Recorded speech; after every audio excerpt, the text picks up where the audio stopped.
Le Gabon, pays en voie de développement, multiplie les stratégies pour diversifier son économie et rehausser ainsi la contribution des PMI dans le produit intérieur brut national.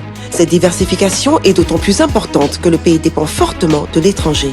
Pour en sortir, le pays a défini une stratégie nationale d'industrialisation autour de 5 secteurs. L'heure de l'industrie est une émission de vulgarisation de cette stratégie. Look, tendance, simplicité ou extravagance, autant de critères esthétiques auxquels répond l'industrie de la mode qui fait appel à la créativité et à l'innovation pour les besoins de plus en plus croissants des consommateurs gabonais. Afin d'y répondre, des produits textiles d'une valeur de 600 millions de francs CFA ont été importés entre 2020 et 2022.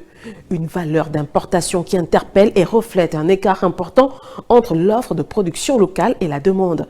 L'industrie de la mode et du textile vaut des milliards dans le monde, en plus d'être génératrice d'emplois pour les stylistes, les cordonniers, les fabricants de textiles, de maroquinerie ou de vannerie, tels qu'on le verra dans les reportages de ce numéro. Il sera donc question dans cette émission d'élucider avec les acteurs du secteur et les administratifs du ministère en charge du développement industriel et des PMI, les questions autour de la faible production locale en matière de mode et de textile, mais aussi et surtout de proposer des solutions idoines afin de susciter le désir d'entreprendre dans ce secteur tant promoteur. L'heure d'industrie, c'est maintenant. Ce programme vous est offert par le ministère du Développement industriel et des PMI. Mesdames, Messieurs, bonsoir et bienvenue dans votre émission gouvernementale, l'heure de l'industrie. Dans ce numéro, nous recevons comme principal invité M. Marius Bondji-Chamba, directeur général de l'Office gabonais de la propriété industrielle. L'homme est déjà des nôtres. Bonsoir, monsieur. Bonsoir, madame. Alors, en deuxième partie, nous recevrons Diane Nyongui, fondatrice de Nyongui Création. Elle fait dans la maroquinerie. Dame Nyongui nous expliquera comment est-ce qu'elle fait pour exporter sa marchandise et chez qui elle a décidé de protéger sa marque. En dernière partie, nous aurons le responsable de la Chambre des métiers de l'artisanat et CEO de la structure Chozo. On n'oublie pas notre chroniqueuse Lydia Régnerie avec la question du peuple. Bonsoir, Lydia. Bonsoir, Marie. Comment allez-vous? Voilà pour le sommaire, mesdames, messieurs. Bienvenue à tous. Monsieur le directeur général de l'OGAPI, nous savons que l'Office gabonais de la propriété industrielle a pour mission non pas seulement de veiller à la protection des données, mais aussi de la propriété, à l'occurrence la marque, le modèle industriel, le nom commercial et même le produit en lui-même. Alors, en dehors de ce que je viens de citer, y aurait-il d'autres types de propriété? Si oui, lesquels et combien de types de propriété enregistre l'OGAPI? Merci. Ce qu'il faut savoir, c'est que la propriété industrielle protège un ensemble de titres. Il y a des titres à caractère technique, là on parle de brevet d'invention. Il y a des signes distinctifs et quand on parle de signes distinctifs, on voit la marque de produit et de service. On voit le dessin modèle industriel qui a trait au design. On voit le nom commercial et on voit les indications géographiques. Maintenant, en termes de statistiques, nous enregistrons généralement par année, en ce qui concerne les brevets d'invention, ça tourne autour de 10 brevets d'invention. En ce qui concerne les marques, nous avons environ une vingtaine, sinon une quarantaine de marques. Nous avons quand même évolué une quarantaine de marques. En ce qui concerne les dessins modèles industriels, donc les designs, nous avons à peu près une vingtaine. Et en ce qui concerne les noms commerciaux, nous tournons autour de 3000 noms commerciaux qui sont protégés en République gabonaise. Alors, quel est le niveau de compétence de l'OGAPI à l'échelle nationale et internationale quand on sait qu'on pourrait aller directement protéger son industrie directement à l'OAPI? L'OGAPI, c'est l'Office gabonais de la propriété industrielle. Et comme l'indique l'intitulé, l'OGAPI a comme niveau de compétence du point de vue national, faire la promotion de la propriété industrielle, faire la sensibilisation de la propriété industrielle, amener les opérateurs économiques à comprendre l'intérêt des actifs de propriété industrielle de telle sorte qu'ils puissent les protéger. Ça, c'est du point de vue national. Mais quand on va au niveau régional, nous avons l'Organisation africaine de la propriété intellectuelle, dont fait partie le Gabon. Donc, c'est un ensemble de 17 États membres. Et sur le plan national, l'OGAPI représente cette organisation, en ce sens que l'OGAPI est ce qu'on appelle dans le jargon de la propriété industrielle la structure nationale de liaison du Gabon avec l'Organisation africaine de la propriété intellectuelle qui est basée à Yaoundé, au Cameroun. Ça, c'est au niveau régional. On va à un niveau un peu plus élevé, au niveau international. Donc, au niveau mondial, il y a l'Organisation mondiale de la propriété industrielle, qui est la propriété intellectuelle, allais-je dire, l'OMPI, qui a son siège à Genève, en Suisse. Donc, c'est cette organisation du point de vue mondial qui s'occupe de réguler toutes les questions qui ont trait à la propriété intellectuelle. Donc, l'OGAPI vous avez à 3 niveaux d'intervention. Du point de vue national, le domaine de compétence, la sensibilisation. Du point de vue international, nous avons l'OAPI au niveau régional et l'OMPI au niveau international, sinon au niveau mondial. Nous parlons bien ici de la sécurité, du moins l'établissement d'un brevet d'invention. Et oui, du brevet d'invention, mais il n'y a pas que le brevet d'invention, il y a également beaucoup d'actifs de propriété industrielle. Au-delà du brevet d'invention, il y a la marque de produits et de services, par exemple. Monsieur le directeur général, puisque vous parlez de brevet d'invention, alors Lydia, je me dirigeais vers vous. Que pense le peuple? Justement, Marina, la population se pose plusieurs questions. Monsieur le directeur général, qu'est-ce qu'un brevet et quelle est l'utilité de ce brevet? Le brevet, c'est ce titre qui protège une invention. Et l'invention, c'est la réponse à la technique. L'invention, c'est la réponse au développement technologique. En ce sens que le brevet est utile parce que le brevet participe au développement d'un État. Obtenir un brevet, protéger sa marque, dessin et modèle industriel non commercial. Est-ce que les tarifs sont à la portée de tous les bourses? En ce qui concerne par exemple le brevet, elle tourne autour de 590 000 francs CFA. Mais ce qu'il faut retenir, ce n'est pas le coût. Mais c'est voir un peu ce brevet qui vous est accordé. Il couvre le territoire pour un pays qui est l'ensemble de 17 États membres. Imaginez-vous, si vous prenez 790 000 francs, vous le divisez par 17, vous verrez un peu le coût d'un brevet. Et pour les petites structures, est-ce que l'OGAPI, justement, apporte des aides? L'OGAPI n'est que l'émanation de l'État gabonais, c'est le gouvernement gabonais qui apporte de l'aide aux inventeurs. Simplement pour vous faire comprendre une chose, un brevet d'invention, il coûte 590 000 francs CFA. Mais à l'inventeur économiquement faible, l'État gabonais vient l'accompagner. C'est simplement une lettre du ministre en charge de l'industrie qui est adressée au directeur général de l'OAPI pour dire que le Gabon supporte cet inventeur qui n'a pas de moyens. Plutôt que de payer 590 000 francs CFA, il va payer simplement 22 500 francs CFA. Voilà un peu l'apport de l'État dans le cadre du soutien aux inventeurs. Je voudrais savoir, quel est l'avantage quand un entrepreneur de protéger sa marque? Est-ce que ça apporte plus de temps? Le fait que votre marque ait la notoriété, mais c'est aussi une façon pour vous de sécuriser votre investissement. Protéger sa marque, sécuriser votre investissement, en ce sens que lorsque une marque est protégée, vous en faites un monopole dans l'exploitation de cette marque. Merci à vous, Lydia, pour toutes ces questions. Merci à vous, monsieur le directeur général de l'OGAPI. Le temps d'installer notre première invitée. Allons-y suivre notre premier reportage à création de Nyongui. Elle exerce, je le disais déjà en introduction, sur la maroquinerie. Notre fondatrice dit s'inspirer de la tradition gabonaise. On regarde. C'est dans le 2e arrondissement de la commune d'Akanda que l'industrie Nyongui Création nous ouvre ses portes. Je m'appelle Diane Nyongui Trifen. Je suis entrepreneur en maroquinerie, la propriétaire de l'entreprise de fabrication artisanale dénommée Nyongui Création et propriétaire de la marque de luxe Nyongui. La maroquinerie, c'est quoi tout simplement? C'est la fabrication d'accessoires de mode. Les accessoires de mode, c'est des sacs à dos, des sacs ordinateurs, des sacs de voyage. C'est tout le panel, l'outil utilitaire que nous utilisons tous les jours en fonction de notre personnalité et de notre besoin. Pour quelqu'un qui va à son lieu de travail, il utilisera son sac ordinateur pour mettre son ordinateur et aller travailler. Et c'est vraiment à partir de ce petit objet souvent qu'on se différencie dans sa personnalité et qu'on montre qui on est tout simplement. Partie de rien, sous la base d'un capital de 10 000 francs, elle se lance dans la maroquinerie. C'est un travail en continu.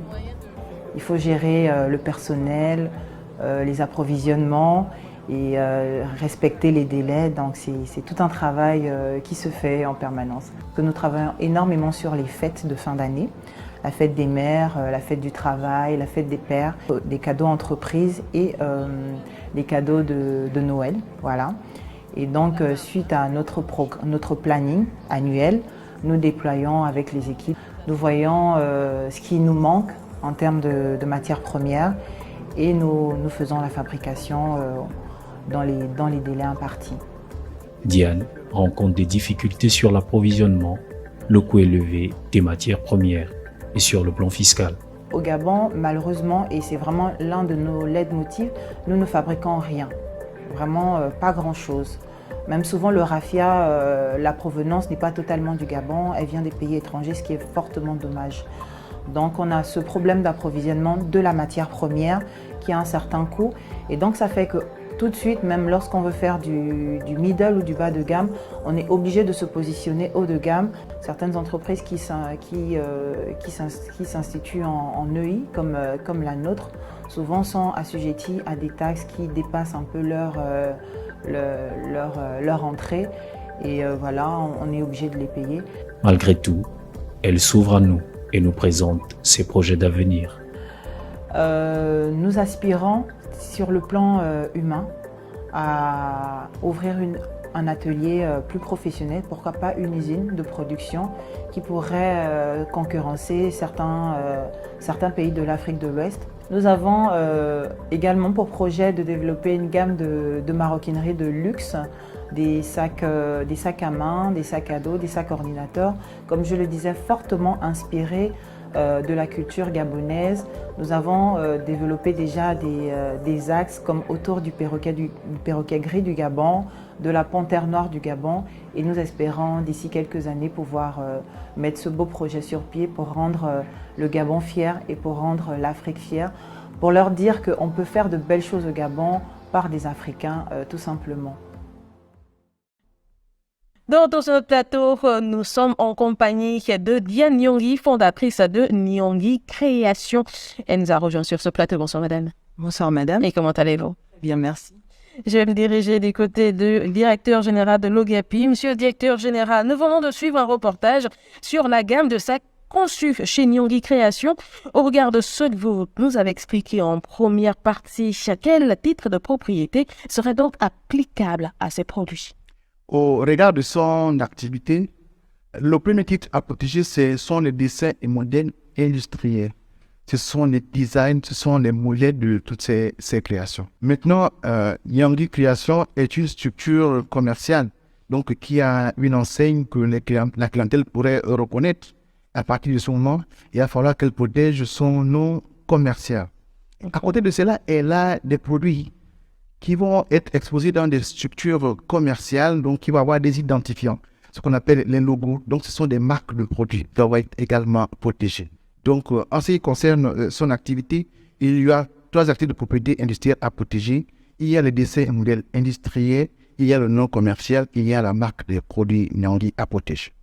Merci à vous, monsieur le directeur général. Alors, madame Nyongi, nous venons de suivre un reportage qui retrace le parcours de vos créations. Vous soulignez d'ailleurs que vous inspirez de la tradition gabonaise. Alors, nous sommes curieux de savoir quelle est l'origine de vos matières premières. Les matières premières sont exclusivement étrangères, malheureusement.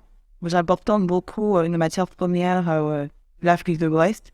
Le cuir, nous le faisons venir du Nigeria, par exemple. Et nous avons quelques accessoires que nous faisons venir d'Europe également. Tout ce que nous utilisons pour concevoir un sac, un produit chimique, que ce soit de l'aiguille, au style, au cuir, au sky, etc., malheureusement n'a pas d'origine gabonaise. Puisque vous parlez, Dame Nyongi, de justement des produits et de matières premières que vous importez depuis l'Afrique de l'Ouest, est-ce que cela justifie le fait que vos produits soient aussi chers? Dire que oui, malheureusement, comme je le disais, on ne fabrique pratiquement rien. Et comme je le disais également dans le reportage, c'est un peu ça, une de nos leitmotifs de se dire que faudrait que nous arrêtions de passer notre temps qu'à consommer, pour se mettre à fabriquer, donc à apporter de la valeur à ce que nous faisons. La matière première, on a un gros problème d'approvisionnement. Donc le fait de le faire importer, avec les différents taxes qui sont appliqués dessus, ça amène la matière première très chère et donc le produit fini, on est obligé de le vendre souvent un peu cher. Par rapport à ce problème de taxes, cela nous rend non compétitifs dans le domaine au niveau de l'artisanat et vous remarquerez que beaucoup d'artisans peinent à éclore à cause de ce problème de cherté. Donc voilà.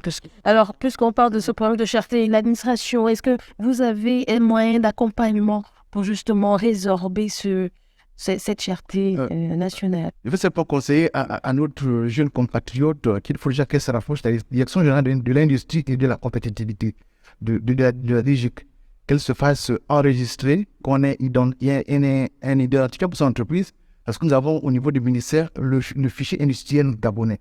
Elle veut identifier tous les industriels. Et à partir de ce moment, des facilités pourraient lui être accordées en termes de cours relatifs à la taxation, puisque sa matière première vient de l'extérieur. Je pense que le ministère de l'Industrie peut trouver des solutions en termes d'accompagnement dans ce sens pour de manière à alléger les coûts de l'importation de ces matières premières. Très bien. Alors, Dame Nyongui, surtout vous êtes en face du directeur général de l'OGAPI sur le plan de la propriété industrielle. Est-ce que vous avez des attentes vis-à-vis de sa direction? À vrai dire, pas vraiment, parce que je pense que c'est pas un ministère qui communique beaucoup. Nous connaissons ce qu'il faut faire pour protéger nos œuvres. Il suffit juste de se rapprocher d'eux. Maintenant, j'aimerais peut-être rebondir un peu sur la question de l'artisanat. Je parle de cherté, que je dis que nous ne sommes pas du tout compétitifs. Vous avez le village artisanal qui vend énormément de produits artisanaux qui ne sont pas gabonais, malheureusement. Ils les vendent moins cher que ce que nous vendons, nous, en tant qu'artisans gabonais. Nous trouvons ça fort dommage. On aimerait avoir une structure très représentative un peu de l'artisanat local, pouvoir avoir un écosystème, un environnement qui va favoriser la vente de nos produits à des prix défiant la concurrence. Merci à vous, Madame Nyongui. Alors, nous allons suivre un deuxième reportage. Cette fois, il s'agit de la vannerie avec Monsieur Pamphile André-Kang. On se retrouve juste derrière. Autrefois, la vannerie était une importante source économique. Mais au fil du temps, cet artisanat s'est raréfié. À Libreville, Pamphile fait partie de ceux qui veulent perpétuer ce secteur d'activité. Être vannier, pour lui, est une passion depuis son jeune âge. Je m'appelle Ondo Ekon Pamphile.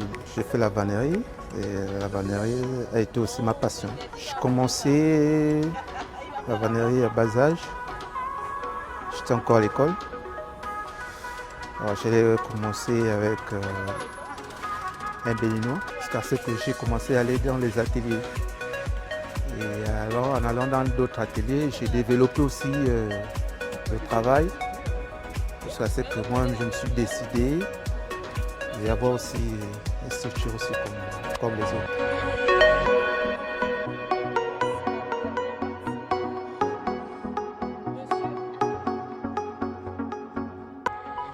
Pour Pamphile, ce secteur d'activité a toute sa place, mais beaucoup reste à revoir. En ce moment, nous avons un fournisseur, puisque le travail n'est pas vraiment facile. Mais il y a d'autres qui le voient facile, mais ce n'est pas facile. Donc, du moment, quand le monsieur vient, vous imaginez un peu tout Libreville pas sur un seul fournisseur. Donc, chacun cherche à prendre sa propre part.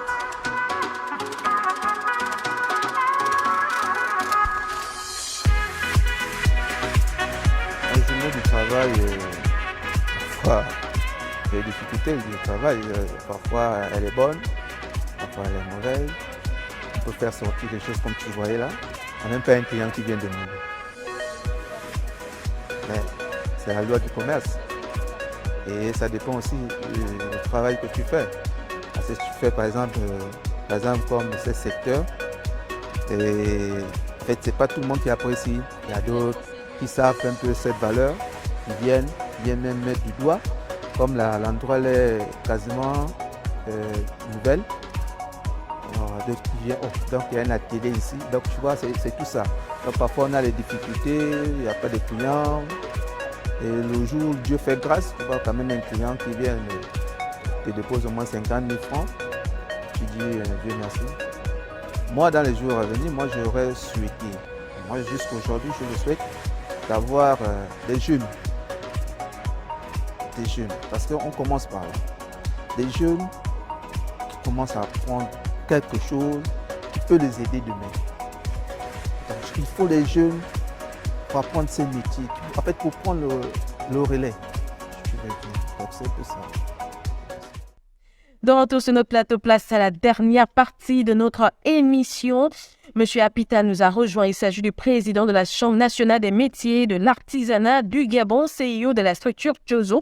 Il est également cordonnier chausseur. Bonsoir, monsieur. Bonsoir. Comment allez-vous? Très bien, et vous-même? Très bien. Je vais me diriger du côté du directeur général de l'Office gabonais de la propriété industrielle. Face au reportage que nous venons de suivre, quel regard jetez-vous, monsieur le directeur général, sur cette PMI et comment pourriez-vous accompagner monsieur Pamphile Ondo-Ekong? C'est déjà un reportage qui met en exergue la vannerie dans laquelle on utilise un produit du terroir qui n'est autre que la liane. Et donc, en suivant ce reportage, le monsieur a mis en exergue tout ce qu'il produit en termes de modèle de ces produits.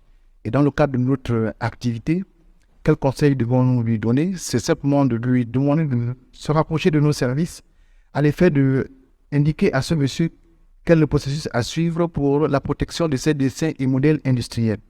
Parce que sur la place publique, la vannerie met en concurrence beaucoup d'opérateurs économiques. Et pour l'activité qui est la sienne, il serait important pour lui qu'il vienne vers nous pour protéger ces modèles parce que nous pensons que les modèles varient d'un opérateur économique à un. Voilà un peu le conseil que nous pourrions prodiguer à ce compatriote. Très bien, merci monsieur le directeur général. Je me diriger du côté de monsieur Apita. Monsieur Apita, le reportage sur la vannerie avec monsieur Ekong que nous avons suivi à l'instant révèle un peu la beauté et la créativité de ce secteur, c'est-à-dire la vannerie. Alors, on serait curieux donc de savoir quel lien établissez-vous entre l'artisanat et l'industrie, surtout que vous-même vous êtes un artisan. L'artisan, c'est celui qui produit des biens en faible quantité, avec une technique manuelle et des produits locaux. La différence au niveau de l'industrie, c'est que l'industrie se concentre plus sur de la production massive, avec des process automatisés et des produits standardisés. Donc, mais les deux peuvent se compléter lorsque l'artisan, par exemple, pour l'industrie, peut faire appel aux compétences des artisans pour développer des produits spécifiques de haute qualité. Sur cet exemple, je prends notre cas chez Chozo, par exemple. Nous réparons les chaussures. Il y a quelque chose de commun aux chaussures, c'est la semelle qui est une cuillère. Mais les semelles, vous pouvez la coudre avec la tige sur le dessus de la chaussure, et la coudre avec une machine. Ça, c'est un process. Et lorsqu'on a fait une paire de chaussures pour haut de gamme, ce process, on le fait à la main. La culture de la semelle se fait à la main, il y a une technique. C'est ça que vous allez vous rendre compte quand on parle d'infographie. Artisanat tel que ça pour la chaussure fait à la main, elle a un autre prix que celle qui a été faite de manière industrielle. Merci à vous, monsieur Apita, pour toutes ces précisions. Je vais me diriger du côté du directeur général de l'OGAPI. Alors, monsieur le directeur général, dernière question pour vous. Quelles sont les procédures de protection au sein de l'OGAPI, prenant justement l'exemple de l'artisan? Mais les procédures de protection varient d'un objet de propriété à un autre. En ce qui le concerne, il suffit de se rapprocher de nos services. Nous sommes situés sur le boulevard Triomphal, à descente de l'ancienne RPG. Vous vous rapprochez de nos services et vous allez vers le service indiqué. Le service a des signes distinctifs. Et lorsque vous arrivez, vous êtes reçu par l'un de nos collaborateurs. Ce collaborateur qui va déjà vous assister techniquement, vous fournir les renseignements nécessaires en termes de formulaires à remplir, en termes de frais à s'acquitter. Une fois votre dossier est complet, nous simplement nous chargeons de le recevoir en dépôt, en ce sens que nous recevons votre dossier et nous le transmettons à l'Organisation africaine de la propriété intellectuelle qui est basée à Yaoundé au Cameroun, qui in fine vous délivre le titre.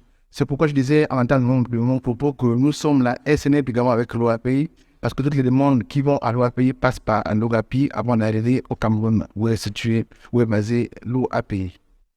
Merci à vous, monsieur le directeur général. Je rappelle que vous êtes monsieur Marius Bondji-Chamba, directeur général de l'Office gabonais de la propriété industrielle.